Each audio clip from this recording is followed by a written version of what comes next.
Hello there, folks. This is Matt once again, and welcome to another edition of the IMDB Files, this for the year of 1993. And the reason I'm doing it this way is because I am joined by a very good guest and one of my best friends, Mike, aka OCPcommunications. Feel free to say a few words, Mike. Well, thank you for having me, and thanks for the kind words there. I'm really glad to be your friend as well. Um, yeah, I just thought I had fun doing this with Matt. We did one a while back, and had fun doing these kind of stuff. And yeah, this particular year, I, there uh, are some movies that I've seen there. So yeah, I picked this year because there were quite a few movies. And for those who don't know, the IMDb Files pretty much we take a random year yeah. and look at the lowest rated films on IMDb. For example, the first one is a film called Laser Moon, which has a 1.8, starring Well, it's Tracy because Lords. that's why. That's why it stars Tracy Lords. A radio DJ helps two police detectives hunt down a serial killer who kills women using a surgical laser instrument during every full moon, and who makes taunting phone calls to the radio station. In the DVD cover, it looks like he's wearing a ski mask that's 2 sizes too big. So right there, there's your supposed killer, and he looks like an He looks, idiot. he looks like the guy from, what was that Bill Cosby cartoon? That Steve Fat Albert? Yeah, Fat Albert is one of his gang. I forget what was the guy's name. Well, you But need to find, the fuck is that guy's name? The Fat Albert with the hat or but whatever. that's what he lives with the ski mask. Here's the tagline: a beautiful cop, a psychosexual maniac, a lethal game of cat and mouse. Directed by K. Douglas K. Grimm. Douglas Gay Grim? What? The same guy who directed Alien Seed with Eric Estrada. Oh, that fucking piece of shit. He did direct another movie. Man, I thought he... Actually, no, he did not direct it. He starred in it as Wow. Jimmy Zipper. So he was an actor in Alien Seed, and he was Dead Santa in Elves. Well, he was Dead Santa in Elves. Wow, that's probably his best role. And he He didn't graduated have to to do anything. Laser Moon director. Actually, he sucked at that too because he couldn't even play a Dead Santa very well. And by the way, the name of that Fat Albert character is Dumb Donald, and it fits because the guy in the cover looks pretty dumb. The next one's a film called Buford's Beach Bunnies. When I think of Buford, I think of Buford T. Justice, so I would hope that's not the case. It's not like Buford T. Justice opens a brothel somewhere and then, yeah, that sound very... But this doesn't sound very good either. I mean, a fast food mogul named Harry Buford serves up the best barbecued bunny sandwiches. Okay, bunny sandwich, like out of rabbits? Yeah, And the that's hottest waitresses in town. And his only son, Jeter. What kind of fucking name is that? Jeter? That rhymes with Skeeter. That's not... Scooter. His son Jeter will inherit the empire only if he can overcome his lifelong fear of women. When Buford offers $100,000 to the first of his sexy employees who could turn gun-shy Jeter into a red-blooded He-Man, the summer heat sizzles as Amber Boopsy, like a Boopsy, and Lauren pour on the charm in their efforts to win Jeter's heart. Sounds like a really shitty softcore porn movie. So Jim Hanks. So Alfred and Effie can let us know how it is. That's in good fun because he's the expert on the Tracy Lord sort of skin. It's directed by Mark Pirro, the same guy who directed Nudist Colony of the Dead. And that's the one the Cinema Snob reviewed, Nudist Colony of the Dead. Yeah, the one with that song. Yeah. Inky Doo Morning or something. But go ahead. Morning. He also directed A Curse of the Queer Wolf, which is a movie about, like this guy gets bit by a gay guy who turns into a gay werewolf, sort of transvestite. Yeah, transvestite. And then there's like a scene in it. It's a ripoff of Poltergeist where instead of saying they're here, the little girl says they're queer. Yeah, it's a really fucking weird movie. Well, that pretty much says it all. It's pretty weird. Now, the next film we have is a 1993 Dark Carnival, which is a 2.2. And, oh, by the way, Beaver's Beach Bunny's got a 2.0. But Dark Yeah. Carnival, a 2.2, directed by a guy named Eric Worthington. Rated Sam Worthington? A group of students open up a haunted house for Halloween to try to raise some money. They soon discover that someone or something is in the house with them and begins killing them off one by one. And no, that does not sound the most cliche thing in the world. A film you've seen about 1,000 times. And the cover is pretty much just a clown that you've seen in a lot of movies, but it has a skull. He's also balding, and he's got, a really red, nose that just want to squeeze. Doesn't look very scary at all. This looks like Bozo died. And The only thing this guy's directed, and I can't really tell you much about the movie. It sounds such a generic plot, really generic the director title. also starred in it as one of the characters, Michael Murdoch.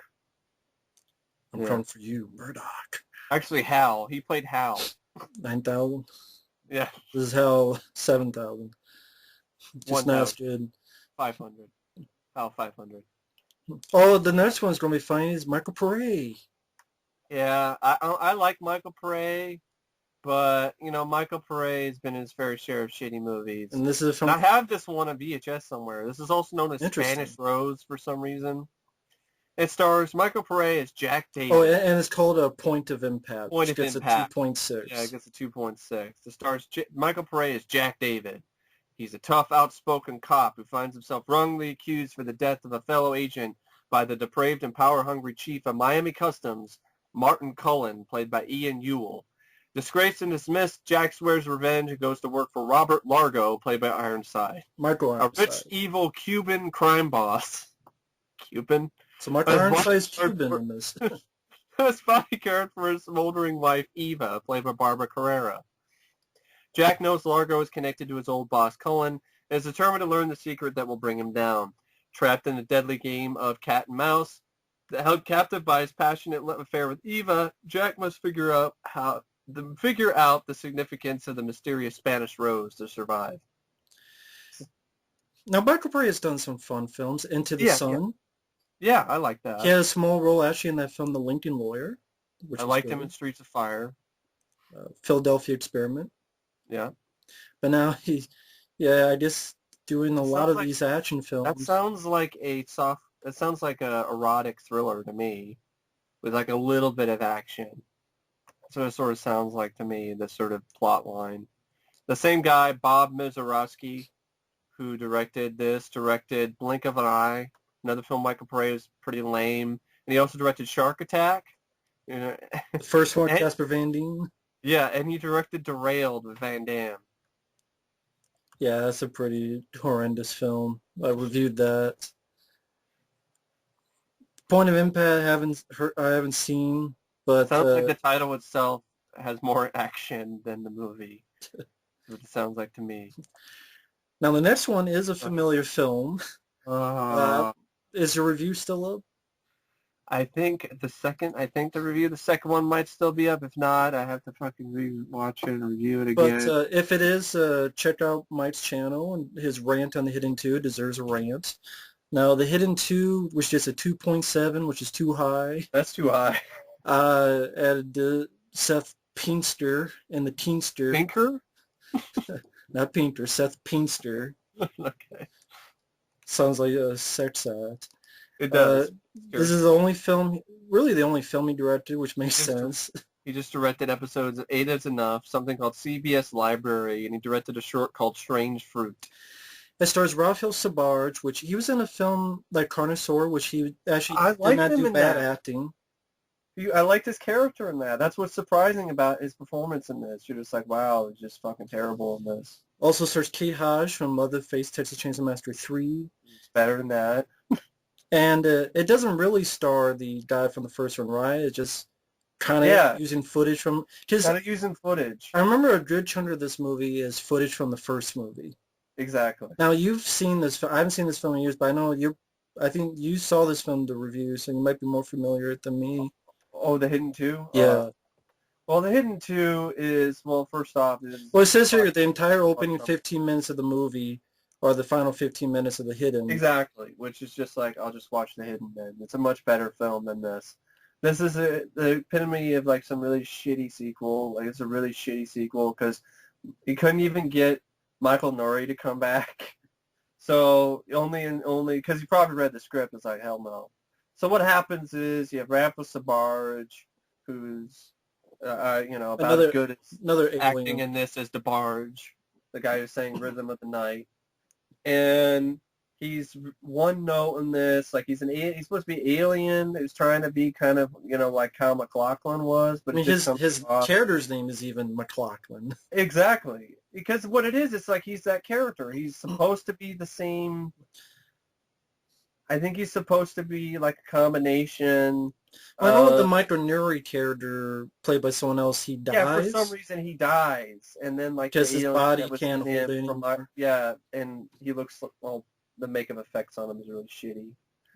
And then the alien that was in McLaughlin earlier then goes into Rafael Sabarge, and then there's some basically I'm gonna read the synopsis because I forgot the movie already. I mean, the alien criminal from the first movie is dead, but he left a few eggs which are hatching now. The Which was good alien bullshit. who still wouldn't have, which is bullshit because it got fucking burned to a crisp. They just added like I extra didn't even know it scenes. could even lay eggs. That wasn't even explained. So it lays eggs that are hatching now. The good alien who still inhabits Tom Beck's body has been waiting just in case this happened.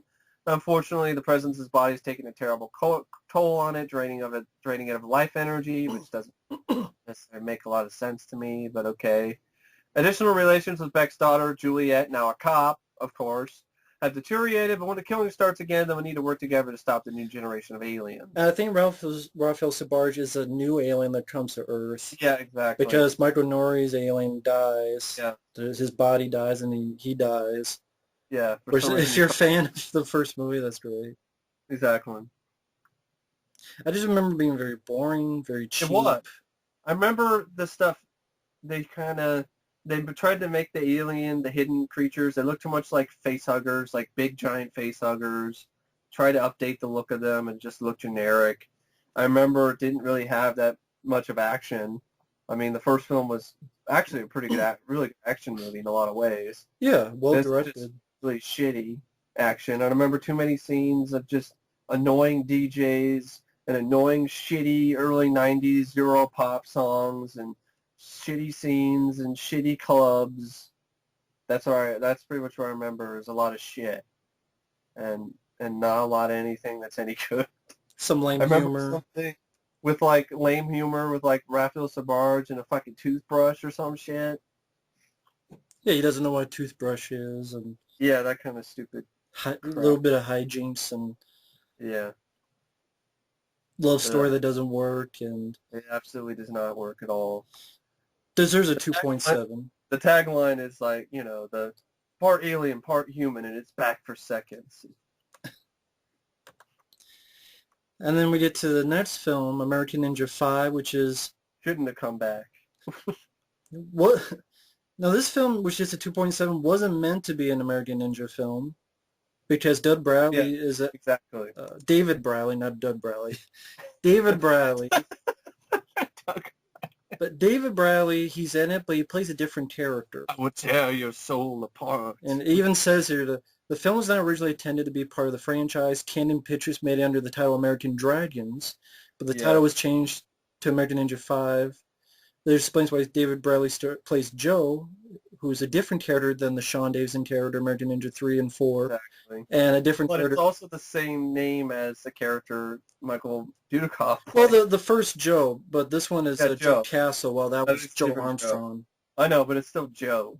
Yeah, So- which is and then Pat Morita, he's in it for like a few minutes. Oh God, I remember this. This is pretty bad. This is another movie that should not have come back for tits. Yeah, feel free. Yeah, I guess what it is, it's like when a scientist's daughter is kidnapped, American Ninja, David Bradley attempts to find her, but this time he teams up with a youngster he's trained in the ways of the ninja. Who has a Game Deer type of theme, was a lot like Surf Ninjas. Yes, exactly. It's the same actor, too. Oh. It's the same kid from Surf Ninjas, if I remember correctly. I remember you made... Yeah, who? Yeah, I think it's the same kid from Surf Ninjas. I could be wrong. I thought it was, but I maybe it's just somebody who's trying to be like the kid from Surf Ninjas. I think it's just he's trying to be like the kid from Surf Ninjas, but he looks a lot like the kid from Surf Ninjas. And he has the fucking Game Gear, like it's the kid from Surf Ninjas. Which, honestly, that Which was the movie's same better. year as Surf Ninjas. This is a better movie. I mean, Surf Ninjas is a better movie than this. American Ninja 5 is really awful. It has bad attempts at humor because it's trying to be a kid's sort of PG-13 action comedy, and it just falls flat on its face. The action sucks. The acting isn't very good. The directing by Bob Bravler is Bobby Jean Leonard. It is really limp. There's really not much to it. I guess he was more known as a stunt director. Like he did stunts for stuff like from Beastmaster 2 and Roadhouse, Yeah. Chud 2, Tough and Deadly, and definitely better at doing stunts than directing. But I guess he did Midnight Ride though, which was all right. With I think that's the one with Mark Hamill and Michael Dudikoff. Yeah. I think it's in Midnight Ride. This is a better movie than American Ninja 5. It's just a shitty, it's one of those, trying to make it for kids, and just shitty attempts at humor. Colorful ninjas. Colorful ninjas, David Bradley training some annoying kid. The kid was annoying. Forgettable movie. Pat Morita slumming. It's just, yeah, it was the only American Ninja film to be a part of the action comedy subgenre. And both of us actually did rants on it on each of our channels for ones who wanted to go more in depth on it. We all forgot it already, so. Yeah, for good reason. Now, the next film is a film called Treacherous, which is a 2.9 starring C. Thomas Howell, Tia Carrere, and Adam Baldwin. A former race car driver who has retired and is the owner of a Mexican resort hotel gets mixed up in a robbery involving $2 million by one of his former girlfriends. And cover doesn't seem like much. No. The director, Kevin Brody, I guess he was an actor first and foremost. He only directed a few films like Delta Pi and The Dog of Flanders. I don't even heard of those movies. Just sounds generic and forgettable. Just the plot itself and the cover. There's nothing that sells it. Oh, Michael, C. Thomas Howell, not Michael C. Hall. C. Thomas Howell with a gun. Okay. It's not enough to sell the movie. Yeah, so not much to say about that. The next one, though, Skeeter, which gets a 2.9. It's directed by Clark Brandon. It stars Tracy Griffith, who was in the first Power with Lou Diamond Phillips, as well as Charles Napier. This is a really shitty creature feature. It's just boring. I still haven't seen the film all the way through. I remember trying to watch it one night, and I fell asleep. I woke up and just saw, what happens when the VHS stops. You just see all the fuzz on the screen. That's what I woke up to and just ejected it. Didn't bother fucking rewinding it. This is a movie that also, well, now you're going to be able to find Mosquito, but for the longest time, the better creature feature Mosquito movie was Mosquito with Gunnar Hansen. Yeah. And for the longest time, that was so hard to find, but you could find this on DVD anywhere. Exactly. For like really cheap and easily. So I'm really glad though that is it Synapse? Yeah, Synapse. Synapse has got the rights to Mosquito with Gunnar Hansen, and that's getting a release. It's remastered and everything. There's a Blu-ray, documentaries, interviews, which is whole great. shebang. Because I'd definitely rather be talking about Mosquito than Skeeter. Because Mosquito is a fun, entertaining, more stuff going on, fun style motion effects. Skeeter is a very boring, slow-paced. Exactly. More about land development deal, crooked businessmen, illegal toxic waste. A lot of other bullshit. And save the environment. It takes forever for the Skeeters to get in there, and then even when they do, they're about the size of a football. While in Mosquito, they were like man size. Here, they're like tiny, very... There's not really a lot of gore either. I mean, it's rated R. It has very little blood. It's barely an R. Has William Sanderson, Michael J. Pollard, who have nothing roles. Jim Youngs is a terrible actor. He plays very bland, wooden Lead is Roy Boone. Just a very dull movie. That's the reason why it gets a 2.9. It's a very dull film. Like the cover. It's a cool cover. I like the cover. Yeah. It has, Another creature feature with insects that came out in 1993 is Ticks, and I highly recommend that. yeah, So that's a go much see better Ticks movie. or Mosquito. Don't bother with Skeeter. Scooter. It sucks. Yeah, no reason with Skeeter. It's just I reviewed the film on my channel. I ranted on it for good reason. Just a deathly dull, slow-paced movie. If you're going in for creatures, you're not even going to get much of that. So You can see why I fell asleep. I was yeah. expecting creatures or something and mosquitoes, and all I got was a bunch of Z's. And the next film is a film called Dracula Rising, which is a 3.0 with Christopher Atkins. And I believe, I'm not sure. Great casting. I mean, Yeah. the guy from the Blue Lagoon is Dracula. That's a brilliant casting job there. And another title here, it says Corman's Dracula. So I don't know if that's Roger Corman. Yeah. But It's Roger Corman, a New Horizons film. So yeah, this is the same guy who directed Dead Space. Oh, the one with Mark Singer, which is another really bad one, which I mentioned in my 1991 IMDb files. Exactly. Because that has a release, but not Deep Space. Nope. Speaker Charles Napier 4. Charles Napier fucking up an alien with a chainsaw. Nope, we can't have that awesomeness on DVD. But Dracula Rising, yeah, Christopher Atkins, I don't really buy. Witness the romance of tragedy, one man's undying passion that led him to sell his soul. And this epic horror, epic my ass, Vlad Dracula has changed his salvation for immortality so he may avenge the brutal death of his true love. Now he journeys to the 20th century to lay claim to the woman he so desperately loves. So that sounds like, in part, the plot of Bram Stoker's Dracula, but not as good. Or Love at First Bite. Or Love at First Bite. Yeah. Just watch Love at First Bite. Yeah, that's a fun movie. Good comedy. Like, this isn't probably supposed to be a comedy, but I'm pretty sure there's some laughing moments. The weirdest thing about this film for me is one of the writers is Rodman Flender. Yeah. Now, I know this guy, not personally, but I know his work because he directed a film I enjoyed called Idle Hands. And he directed The Unborn, which is another film from 1991 list that was not well received. But to be honest, I thought that was actually pretty good. I didn't think it was nearly that bad. There's some chilling moments in it.